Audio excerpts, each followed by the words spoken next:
செய்திகள் வாசிப்பது எம்பிரியா. நாளைய தலைமுறையினர் நீங்கள்தான் படிப்பில் கவனம் செலுத்த வேண்டும்.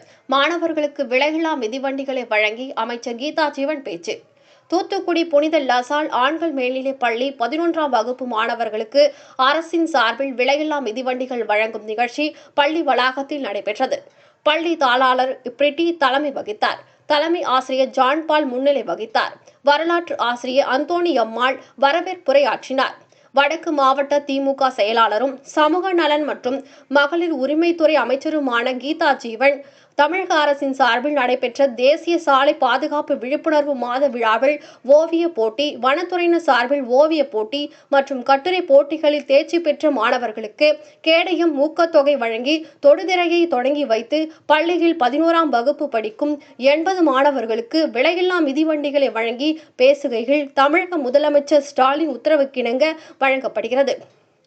மாணவர்களாகிய நீங்கள் தான் நாளை எதிர்கால தலைவர்கள். குறிப்பாக ஆசிரியர், பொறியாளர், மருத்துவர் அல்லது என்னை போன்ற மக்கள் பிரதிநிதியாக வரலாம். இதை அனைவரும் ஒத்துக்கொண்டுவதற்கு மகிழ்ச்சி. நீங்கள் ஒவ்வொரு பெற்றோர்களும் சொல்வதெல்லாம் நல்லா படி என்று மட்டும்தான். உன்னை வேலை செய்ய சொல்வதில்லை. ஒவ்வொரு பெற்றோர்களும் பல்வேறு சிரமங்களுக்கு இடையே தன்னுடைய குழந்தைகளை படிக்க வைக்கிறார்கள். நம் குழந்தைகள் நம்மை விட கூடுதலாக படித்து நன்றாக இருக்க வேண்டும் என்றுதான் விரும்புகிறார்கள்.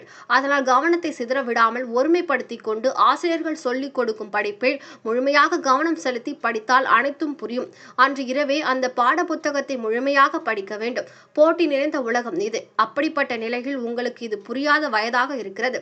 எனக்கு எல்லாம் தெரியும் என்று நினைத்து கொண்டு சில சமயங்களில் பெற்றோர்கள், ஆசிரியர்கள் சொல்வதை நாம் கேட்டு நடக்க வேண்டுமா என்று கூட எண்ணம் தோன்றும். இந்த பள்ளி பருவம் கல்லூரிக்கு சென்ற பிறகு திரும்பி வராது. அதனால் பெற்றோர்கள், ஆசிரியர்கள் கூறும் அறிவுரைகளை கேட்டு கீழ்ப்படிந்து நடக்க வேண்டும். ஒவ்வொரு தொழில் சார்ந்த துறைகளிலும் படிப்போடு உங்களது திறமைகளையும் வளர்த்து கொண்டால்தான் உங்களை அந்த நிறுவனம் அங்கீகரிக்கும். குறிப்பாக ஒரு பிரச்சனை என்றால் அதை தீர்த்து வைக்கும் திறமை உங்களுக்கு வரும். நீங்கள் செய்கின்ற பணிகளுக்கு கடவுள் உங்களுக்கு ஊக்கமளிப்பார். இந்த வயது ஆரோக்கியத்தோடு பெற்றோர்கள் கொடுக்கும் உணவுகளை உட்கொள்ள வேண்டும். கல்விதான் முக்கியம் என்று ஈடுபட்டு விளையாடுவதை தவிர்க்க வேண்டும். 100% தேர்ச்சி பெற வேண்டும் என்பதை விட எல்லாவற்றையும் கற்றறிந்து கொள்ள என்று உனக்கு வழிகாட்டியாக இருக்கும் தாய் தந்தையர்கள் முதிர்வு பெற்ற 75 வயதை கடந்த காலத்தில் அவர்களுக்கு நீ துணையாக இருக்க வேண்டும். அதுதான் நீங்கள் பெற்றோர்களுக்கு செய்யும் நன்றி கடனாகும். கிடைக்கும் வாய்ப்புகளின் மூலம் தங்களை வளர்த்துக் கொள்ளுங்கள். முன்னேற்றத்திற்கான வழி கிடைக்கும் இந்த பள்ளியை பொறுத்தவரை கிராமப்புற மாணவர்களையும் ஒதுக்காமல் பள்ளியில் சேர்ந்து நல்ல கல்வியை வழங்கி வருகின்றனர். அதற்கு என் பாராட்டுக்களை தெரிவித்துக் கொள்கிறேன் என்று பேசினார். பள்ளியில் ஆங்கில வழி கல்விக்கு அமைச்சர் கீதா ஜீவன் தொடுதிரை வழங்கியுள்ளார். அதேபோல் தமிழ் வழி கல்விக்கும் தொடுதிரை வழங்கி தருவதாக உறுதியளித்தார்.